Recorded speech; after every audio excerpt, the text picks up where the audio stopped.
Well, meet Nick Sonnenberg. He's an Inc. columnist. He's a guest lecturer at Columbia University, and he's the author of Come Up for Air, How Teams Can Leverage Systems and Tools to Stop Drowning in Work. We're going to tell you all about that. He's a testament to his own success as he used this information to pull his company out from the brink of failure. Motivating your team and having a good culture, operating well, and figuring out kind of the CPR, like none of it's easy.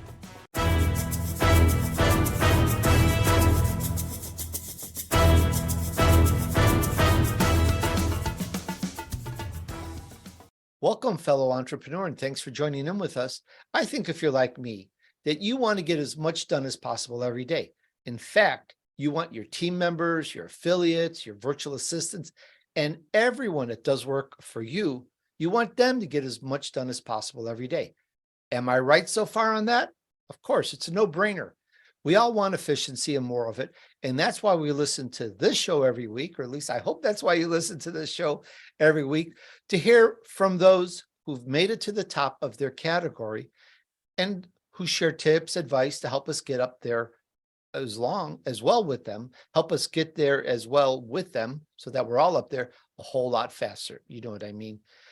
And you know, guys, while I did my stint in corporate America for over 3 decades, when I became an entrepreneur, once again, it became more important than ever to be efficient. And the same for everyone on my team, even if they were remote. Do you find yourself wasting time on things? Are you organized with your emails? Do you keep going over the same work over and over and over? Do you spend a lot of time with teammates talking about work? Do you spend time looking for things? Well, I have something just for you. We're going to discuss Stop Drowning in Work with Nick Sonnenberg. And while we're at it, this is all about helping you and your friends turn your vision into reality. We want to help you get very successful at growing your business to a high sustainable level. And we're going to help turn you into an elite entrepreneur. We'll meet Nick Sonnenberg. He's an Inc. columnist. He's a guest lecturer at Columbia University. And he's the author of Come Up for Air, How Teams Can Leverage Systems and Tools to Stop Drowning in Work. We're going to tell you all about that. He's a testament to his own success as he used this information to pull his company out from the brink of failure. Does that have your attention? I think that says enough. Let's get into it. Hi, Nick. Welcome to the Tony DUrso Show. Thanks for having me, Tony. Nick, we're all looking forward to learning about tools that can help us stop drowning in work. I mentioned a few. I've been in corporate America for too long, not anymore though. And I just remember so many systems that just wasted time. But before we get into that a little bit, let's kind of start with your backstory and tell us, how did it all start for you? Yeah. Well, first of all, thank you for having me on the show. I actually started off also working for a large company. I worked for an investment bank, and I was a high frequency trader on Wall Street for 8 years. So what that means is I was developing algorithms and coding computers to trade stocks at super high frequency speeds. So trying to capture fractions of a penny at microsecond speeds, and we would trade billions and billions of dollars a day. And it was in that space I really appreciated the value of time and how literally a microsecond could mean the difference of millions. And so I started really understanding, thinking about breaking down a process into micro steps and even just celebrating a small win, even if it were just a microsecond. And I did quite well at a young age doing that. And by 30, I had some money in the bank. I didn't have a family or kids, and I had an idea for a startup. So I took the leap, and I figured if I don't do it now, I'm never going to do this. So I became an entrepreneur. And my first venture was building an app called Calvin, which was a scheduling tool. So I was always interested in time and the productivity space. And we were getting some traction. And within the first year, though, one day I was having dinner with now my ex-business partner, but my friend at the time. And we had this idea for a freelancer marketplace that was very innovative. And I said to him by the end of dinner, I was like, look, why don't you get 5 clients and I'll build the back end. And this was a Sunday. On Tuesday, we'll launch this thing. And we did it. And very quickly it started to scale. Within the first year, we got to 7 figures of revenue and 150 team members. And you being an entrepreneur yourself, you know that that's not an easy thing to do. Now, that all sounds impressive, but there was a lot of problems under the hood. And premature scaling can really be a problem, and that's what happened to us. So one problem was, out of 150 people, the org chart was just the two of us. He was people facing, I was non-people facing. Like literally maybe 5 team members and 5 clients knew who I was out of 150 team members and like 500 clients. So people didn't know who I was. We were quite inefficient. We were doing some things really clever, but because we were just growing so fast, we didn't ever take the time to really build the foundation we needed to support that growth. And we were losing a ton of money. We were losing like $500,000 a year and had like $750,000 in debt. And so one day we're sitting at a coffee shop working, and he taps me on the shoulder and he tells me he's leaving. Not in 2 weeks, not in 2 days. He's leaving in literally 2 minutes. And I go white, and I'm thinking to myself, like, holy crap, we're going to go bankrupt here. Like, because of all these under the hood problems we had. And, within 3 months, it's the typical kind of typical story that you hear sometimes. We lose 40% of revenue in 3 months. And before I know it, I'm cashing out my 401k. My dad's taking a second mortgage on his house to help make payroll. You think it's bad sleeping in your parents' basement. Try driving them to the bank to sign mortgage documents. So yeah, it wasn't easy to say the least. And I had to make a decision. Do I bankrupt the company or do I stick it out? And there was 2 reasons why I stuck it out. One, I didn't think it was ethical to just walk away and leave people that we owed services to kind of screwed. And 2, I had a game plan for how to clean things up. I could see where we were tripping up and how to be more efficient. And so I decided to stick it out. And I started really focusing on how are we communicating as a team? Because there was just so much waste and so much noise in email and in Slack. It's like, okay, this is like really slowing us down. I then started also trying to clean up like how we manage tasks and projects. I couldn't just click a button and know who's working on what or what the status of a project was. And then lastly, our standard operating procedures, our processes, those were actually not so bad. I had already kind of invested time and energy decently on that space. Had I not, we probably wouldn't be here today talking. So anyway, I decided to stick it out, and very quickly things started turning around. And simultaneously, people started reaching out, asking me to consult them on their business. So mind you, this was a freelancer marketplace at the time, but people like Tony Robbins or Poopery or cryptocurrency started reaching out, asking me to consult them on their internal efficiencies. And the same stuff that was helping us kind of recover and turn around quite quickly was just as helpful for a famous coach to a poop spray to a cryptocurrency. Everyone benefited. Everyone needed to communicate with people. Everyone had tasks and projects. Everyone had intellectual property. So I started seeing the writing on the wall quickly that there's this massive opportunity to actually help teams and companies be more efficient and teach them best practices that I had defined with using all these new modern day collaboration tools. It's only in the last 10 years you've got tools like Slack and Asana and Notion, all these tools. And what I realized was no one's ever been taught how to think about these tools, when to use them, how to use them. And yet they're such a big part of the day-to-day of most companies now. And so we decided to pivot the company altogether from a freelancer marketplace to what we are today, which is a freelancer, which is away from being a freelancer marketplace. And now it's a operational efficiency training and consulting company. And we've done this now with thousands of teams, and it works with a 7-figure financial services company. And now we've worked with Fortune 10 tech companies.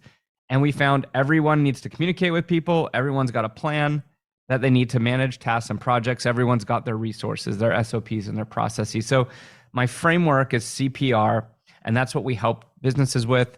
And I decided to write a book about that framework just to be able to get more reach and help more teams and entrepreneurs to stop drowning in work, which is frankly, the number one thing that I hear people say is, when you ask someone, how are they doing?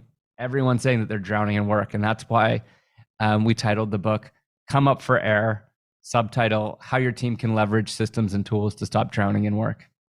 We're going to go into that in quite a bit, and I have a lot of questions about the book and the methodology and so forth. What I'm just want to make sure I understand is, like, you went from just about going bust to solving things at the company and turning it around. How did others find out that, hey, you've got something going? Were you getting write-ups in the press? Were you doing meets? How did that buzz come out? Referral. I am grateful and thankful for having a really, really great network, I would say, and people in my network that could see what I was doing and knew what I was doing. Plus, I give talks and I'm on podcasts and other things. So I don't know, through word of mouth, people started reaching out, asking for help. Absolutely phenomenal. We're talking about Stop Drowning in Work with Nick Sonnenberg. And you can find him at nicksonnenberg.com. That's NickSonnenberg.com. Nick, let's get into your vision path and kind of dive more into this. We're all entrepreneurs, we're business owners.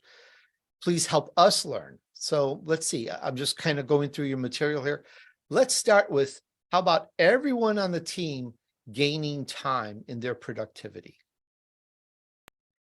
Yeah, as you were saying earlier, it's one thing if you can save 5 hours a week, 10 hours a week, but if you have a team of 20 or 100, it's way more valuable to you if everyone on your team can save that time. Think about the average hourly rate of all those people, times 5 hours, it adds up to millions and millions of dollars for most companies. So I'm passionate not just about individual productivity, but how can a team or an organization be more productive?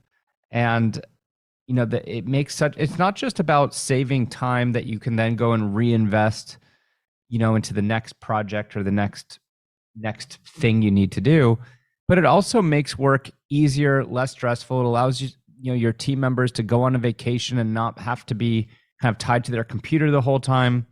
It increases culture. Culture starts to break down when people are burnt out. And also, culture breaks down when trust breaks down. And trust can come in multiple dimensions. One might be that you don't trust someone ethically, which typically isn't the case. A lot of trust breaks down because they don't trust that you're going to actually perform or deliver what's expected. And usually it's not because you don't want to, it's just because you have a bad system and things slip through the cracks. But at the end of the day, it just doesn't get done. So I might not trust, that Andrew is going to do this thing by Friday, not because he's an untrustworthy person, but I just know that, he's got a lot on his plate and he doesn't have a good system to organize. So that's going to cause me stress. And now I'm going to go and chase Andrew via text, via email, via Slack.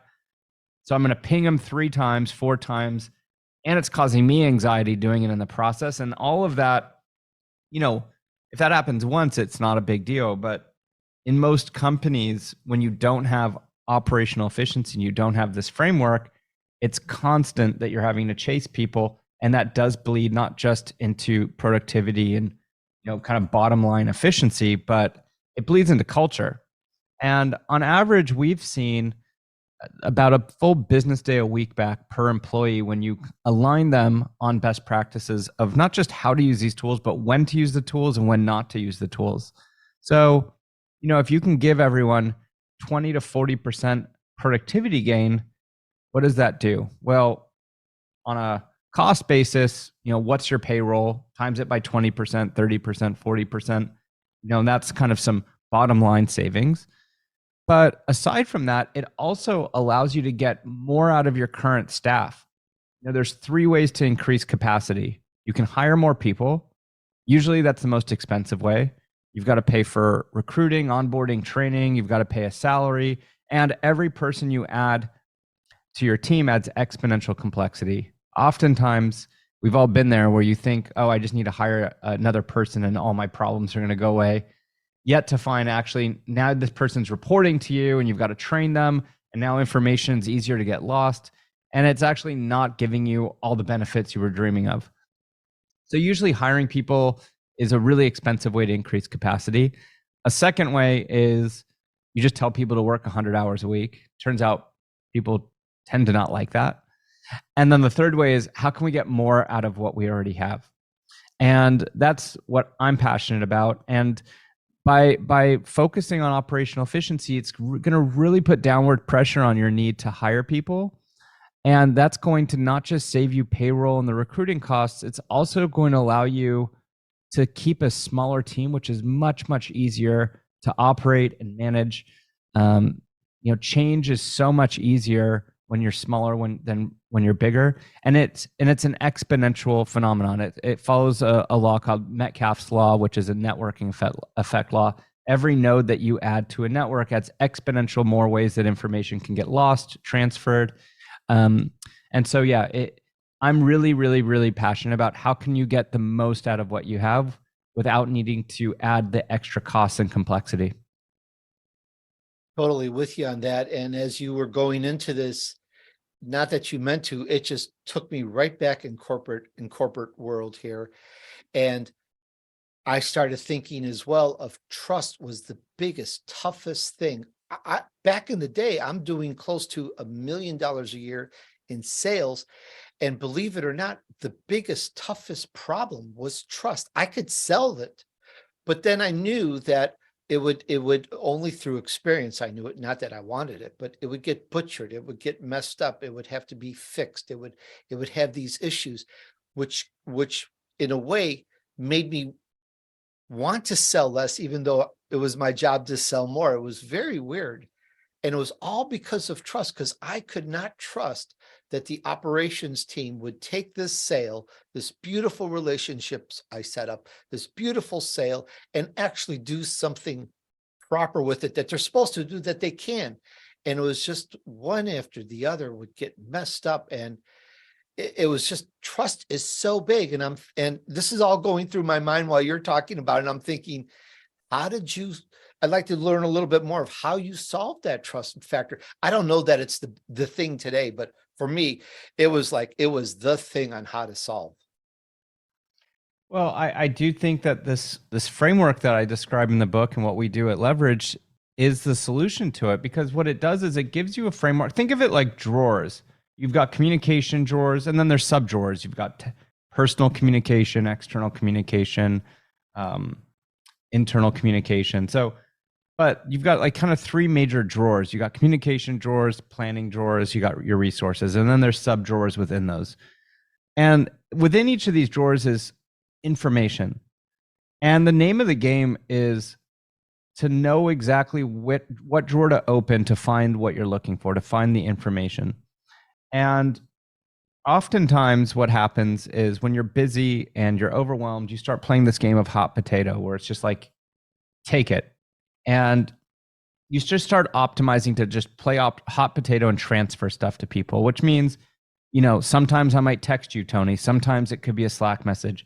Sometime if I'm in email, I'll email you, right? Without any rhyme or reason, except what I'm doing is I'm just doing whatever's easiest for me as an individual in the moment. But there's no strategy in terms of what drawer you should go and look at to find what you're looking for, because people just randomly, arbitrarily did it, whatever their personal preference was in the moment, right? And to get the exponential gains, to get that trust, and to have a high-performing team, you need to have a strategy and align your team on what drawers, what information should go into, right? And each tool is like a drawer. And you need to align your team. We use this tool for this purpose. So anytime this happens, you should go and use that drawer. And you get everyone aligned around that. Even if it takes people an extra 5 or 10 seconds in the moment, people need to adopt this behavior and have this mutual agreement and accept, look, we as a team are willing to spend an extra 10 seconds or whatever it takes to put it where it belongs, because we know that if everyone's doing it, it's what goes around comes around. And it's going to be much easier for me next week or next month when I'm looking for something. Now, I don't have to go on a scavenger hunt because Matt spent the time to put it in a nice place that's easy for me to find. And I did the same for Matt. I put something that in the place that's easy for Matt to find. And we already do this in our personal lives. If you think about doing your laundry, The fastest way to be done with laundry, if you really want to be fast, you take it out of the dryer and you throw it in one drawer, and then you're done. You just transfer it. But for the most part, what people do is you take it out of the dryer and you separate. You put your socks in a drawer, you put your underwear in another drawer, and you do that not because it's the fastest way to be done with laundry. You invest that time because tomorrow you know it's going to be much faster to put when you need to go and retrieve what you're looking for and put an outfit together. And it's the same thing. Instead of clothing, we're talking about information, but information has its own drawers. And if you align your team on what drawers, what goes in what drawers, you will very quickly find an extra business day a week that's just hidden in your company. And with that extra business day, you're going to be able to get more output. You're going to be able to get a better culture, and you're not going to have to hire as many people to hit your future vision and your goals. So it really is kind of this it's this part of business that up until now has really been underappreciated or underthought about. But I am seeing now with the back end of a pandemic and what's going on in the economy, and there's hiring freezes and budget cuts, people are now starting to kind of wake up and realize, like, hey, we need to figure out a way to just get more out of our people, because like we can't hire more. So what do we do? And so, this is a really powerful tool that you could have in your tool belt. I like that. It's all about, let's call it smart organizing. And let's go pick up another topic here. I mentioned this in the intro. I remember this back in the day. A lot of people in meetings spending time talking about work and doing work and this and just wasting time. So how can we be efficient in that, where with all these back then, I don't know what the playing field is anymore like today. So perhaps you could help clear that up for me as well. How to make meetings more efficient? Is that your question? Well, meetings and people just talking about work, and back then in the day, it'd be hours talking about working and how to do work and about work, but not really doing work, just talking about it. It was like, it would drive me nuts. Yeah. Well, Asana work management tool puts out a report every year called The Anatomy of Work. And they found that, I think this was last year, 58% of time spent across employees, and they surveyed 10,000 employees, 58% of their time was spent on work about work. And their definition of that is what you're describing, talking about work. It's, managing your email. It's trying to schedule something.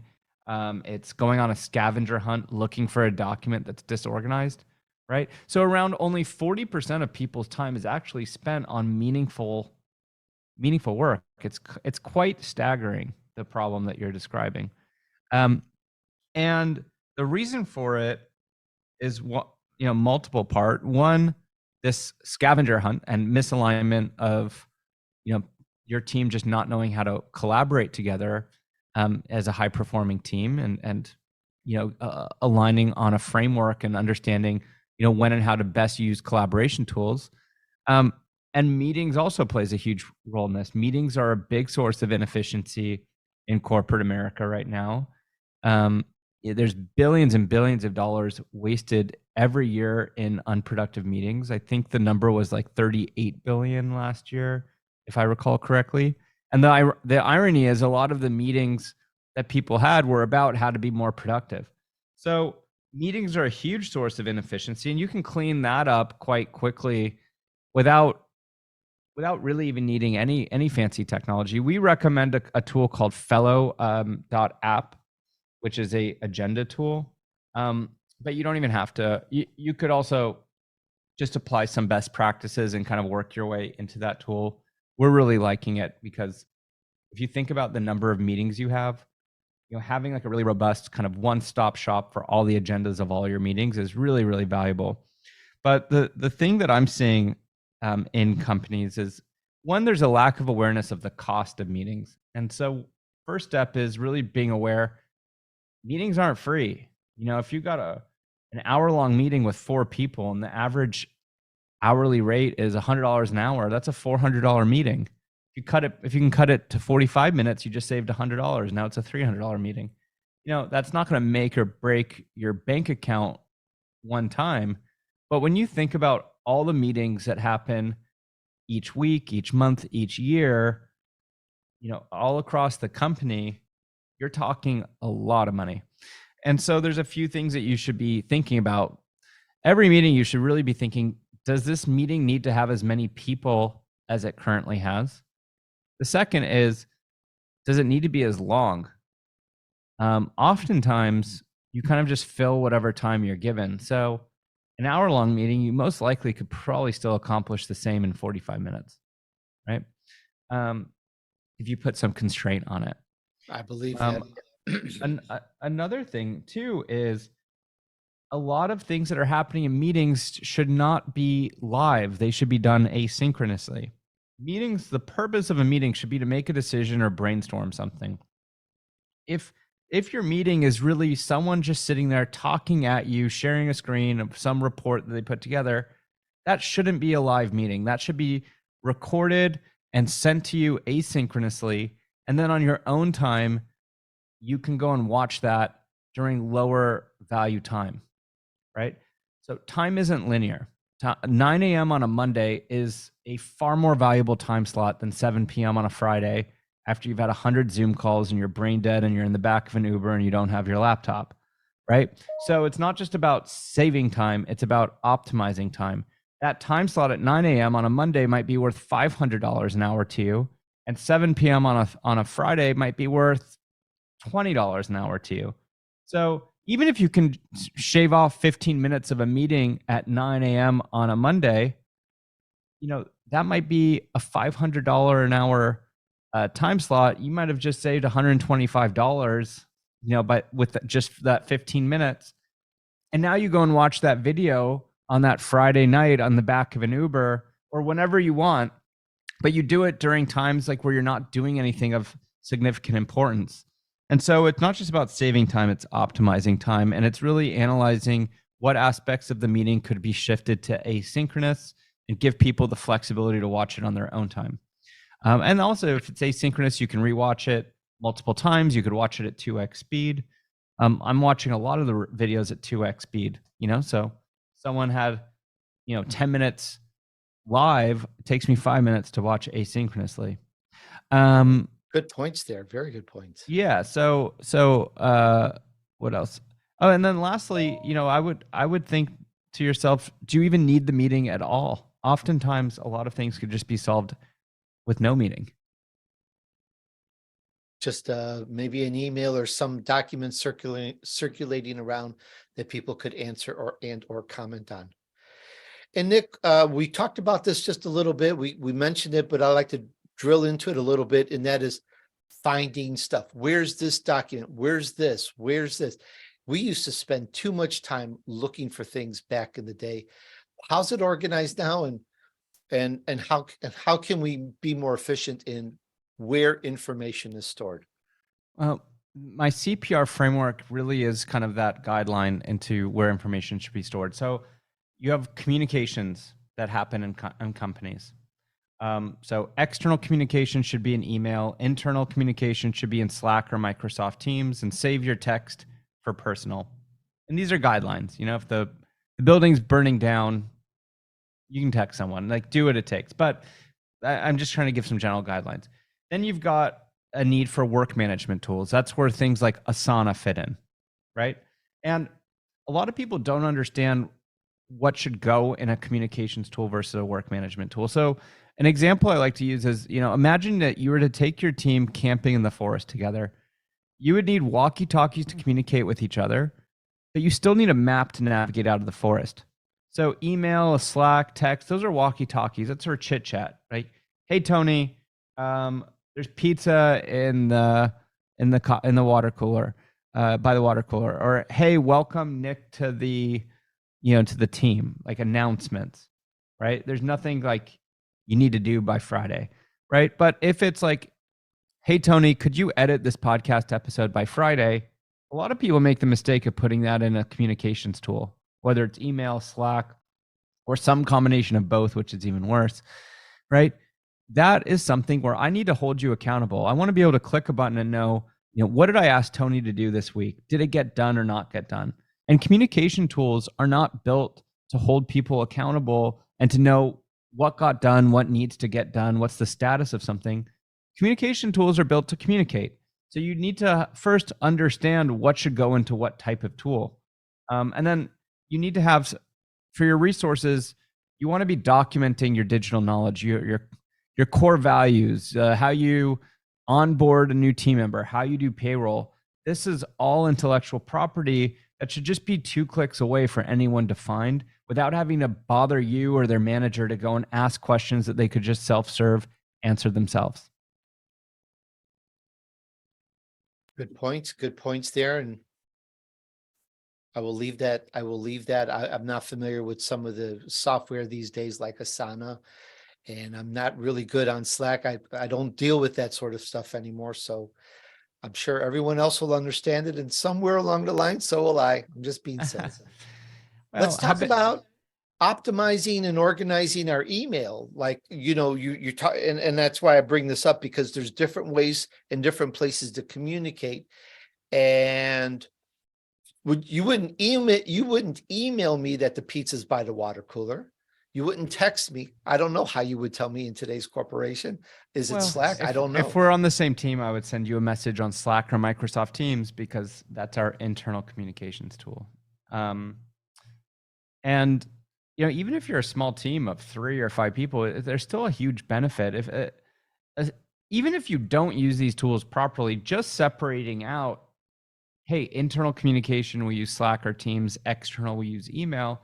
It already makes it much easier to go and find, like, if I'm on your team, Tony, and I'm looking for a conversation we had, even if I'm not using all the channels properly, all the third-party integrations and automation and all the advanced stuff, just knowing, hey, the most probable place I could go to find that conversation is Slack. That's already a huge win, because at least you know which app to click to look into. Right now, people don't even know which one to click, so they're clicking into like 3 or 5 to go and find what they're looking for. So even if you're not using these tools 100% properly, just knowing that you can go to one place and it's probably somewhere in that one place, you're already a huge step ahead of the curve. I like that. And I'm not very familiar with Slack at all, but I understand that it's very, very well used. And I don't mean to be such a newbie on it. Well, I'll explain it very quickly. It's a communications tool. And the key logical difference between email and Slack, email is ordered chronologically, right? The most recent things at the top. Slack and Teams has this concept of a channel, which means you can have topics of conversation, and it's more organized by topic versus in time order. Everything else is still a communications tool. So you're going in there and you're chit-chatting, and they've got some bells and whistles and emojis and other things that make it a bit more fun and cool. But that's the key difference. I got it. And is that something that we would use as the company, whatever size we are? I'm just looking. The reason I ask is because I'm looking through some of your material, and one of the things that you talk about are tools that we can use to maximize our output. And I'm wondering, is that where Slack fits in, or do you have some other tools for that? For internal communication, Slack or Microsoft. If you're a Microsoft shop, you'll probably want to use Outlook and Teams. And if you're using Gmail, most of the time people like to use Slack. And that's usually kind of the communications combo that you'll get. All right, good. And what about, I'm just looking again here, you talk about some simple hacks that we can implement that would help us stop playing catch up before and after work. Maybe that goes back to Slack. We're going to retitle this All About Slack. No, I'm just being silly. Because you have so many topics in your book here. I'm just kind of going through like what those hacks were. Oh, that's okay. Let's try this. Proven techniques to help us stop losing time in meetings. We talked about that. We talked about the asynchronous blurbs or videos or whatever. I'm just kind of looking at anything else that we could talk about. We could talk about how to get to inbox zero and how people should think about email. Okay. Inbox zero, you're referring to having no emails at all in your inbox? Yeah. So inbox zero, it doesn't need, it's not that literal, right? Because actually I would argue that you're probably very inefficient if you have 0 emails in your inbox, because it probably indicates that you're too much in your email, and every second that you get something, you're immediately dealing with it. And it probably means that you never have time for any deep work or meaningful work. Like right now, as we're talking, I have 18 emails in my inbox. To me, that's inbox zero. Like I've got a grip on it. And when I say 18, that's both read and unread. A big misconception is people think that they've got 18, but it's 18 unread, and then they've got 100,000 read, and it's all in their inbox. Like you got, in that case, you have 100,000 emails in your inbox. I don't, doesn't matter if it's read or unread. So for me, like, less than 20, less than 30 indicates you've got control over it. You're not missing things. And maybe you just had a busy day of calls, and, in a day or two, you'll be able to get through kind of the backlog. And so I would still say, consider that to be inbox zero. Learning how to use email, if you take nothing else away from today's call, learning how to use email properly is probably the quickest way to save 3 to 5 hours a week. And it's probably one of the most strategic, best investments that you can make, because it probably only takes 3 to 5 hours to train you on it and get you to zero. That's what we're seeing on average at my company Leverage. It takes 3 to 5 hours of training, but then for the rest of your life, you're saving 3 to 5 hours. It's one of the best investments I think that someone could make for themselves. And another benefit is it doesn't require everyone on your team to be up and running or at the same speed. So with other collaboration tools, it's only valuable if others are also interacting with you and using it. If half your team likes to use Slack and the other half doesn't, you're only going to get a fraction of the value out of it. And you're still going to then have to go and use other tools, which is annoying, and it kind of defeats the whole purpose. With email, since it's a single user activity, if you use email properly, and even if the rest of your team doesn't, you still get the full benefit. And we talk about this in the book, but there's a framework that we developed called RAD, reply, archive, and defer. And those are the 3 things that you can do with every email that comes into your inbox. And some of the things that people are missing with their email, they're not using snooze functionality, which is extremely useful. That's the D part of RAD, for defer. So you should be using that if you're not, which there's use cases. For instance, you don't want to deal with an email today, but Fridays are your days of admin. So let's clear it out today, but I want it to magically pop up on a Friday. Or in 2 months from now, I've got driving directions to a conference. I don't need that right now, but I need it the morning of the conference in 2 months. Click the snooze button, have it pop back in 2 months from now, and it's exactly where you want it to be. People have too many folders. People aren't utilizing search. People aren't utilizing advanced settings. So it's the culmination of all these things. And when you take kind of these 10 steps and 10 tips all together, you'll be shocked that you can get down from the 200,000 emails that you have in your inbox to 30 in just a matter of hours. And that frees up brain space. It de-stresses you. It helps you save time. And it also helps you miss opportunities.